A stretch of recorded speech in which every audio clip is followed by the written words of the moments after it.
Hey everyone, this is Mr. Wells, and this is a short video to instruct you or remind you how to make a graph using Excel.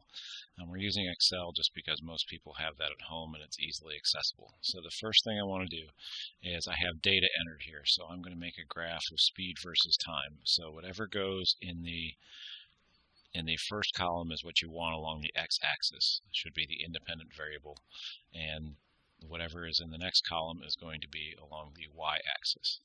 So now we just need to select the data and make the graph. Okay, the easiest way to select the data is if you go and click on the A column, your first column, it highlights that whole thing. Okay, and then I'm going to hold down the control key. If you hold down control key, I'll select the B column, and if you hold down the control key, then they should both be highlighted. From there, you're going to go up to the Insert menu, and the Insert menu, we're going to go over to Charts, and we always do scatter plots unless I tell you otherwise. So we're going to do a scatter, and if you remember, we never do connect the dots, so we just want the one that is just a scatter plot. So it gives you kind of an example there, and go ahead and click Enter, and there you go, we have the data. Now, I want to add some things to this because this title is not really a correct title. I'm missing labels on the axes. I might want to put a trend line and all that kind of stuff. But the first thing I want to do actually is I want to go ahead and in here in this chart area, if you right click on that, right click, you get the Move Chart. And I'm going to go ahead and move that chart to a new sheet. And that gives me a nice clean area to work with without all the data and so on. So you'll notice down here, now we have sheet 1 is our data, and now we have a sheet called chart 1 that has that. And so that makes it much easier to work with. Okay. Now, the big thing up here is this little plus. So when you do the plus, you can adjust all the chart elements. So we have the axes, like we want to put on axes titles. So I'm going to check that box. And if you go over here, they have all sorts of other features that you could do. In this case, I don't think we need any of those. We want a title on both the primary vertical and the primary horizontal. Okay. Error bars, I think we are going to leave those off because right now, that is not necessarily something that we need. If you're in AP Physics and you can find it, I haven't really used it by doing the standard error, so you might be able to get that to do that and give that a try.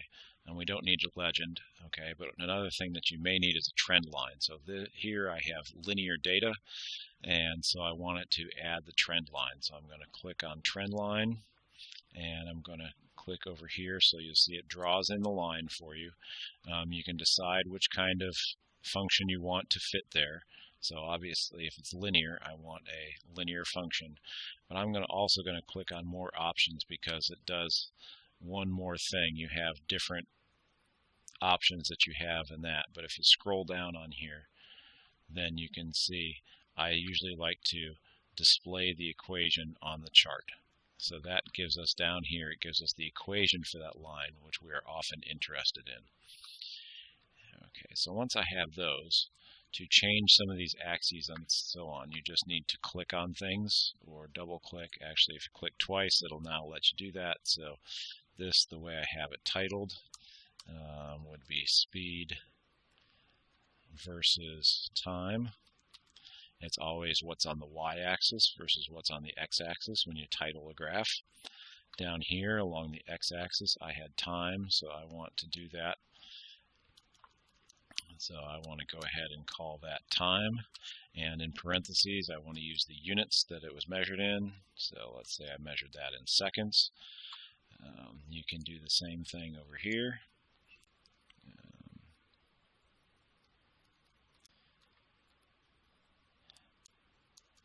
And so on this axis I have speed,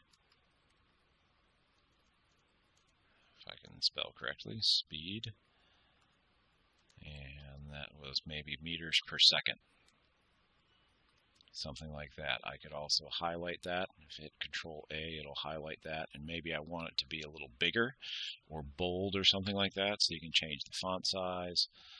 Let's say I want that in 12 and I want it to be a little more visible, so I make that bold. You can do all sorts of things with that.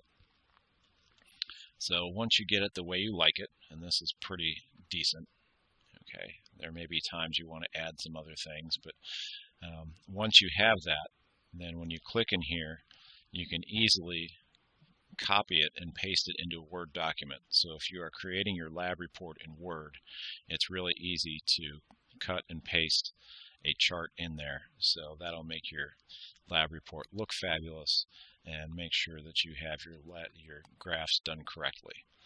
So that's pretty easy to do. So hopefully this helps remind you. I'm going to post this on the portal, which is where you found it, so I don't need to tell you that. And so hopefully you'll remember that this is here if you run into trouble. Thanks a lot. I think that's about it.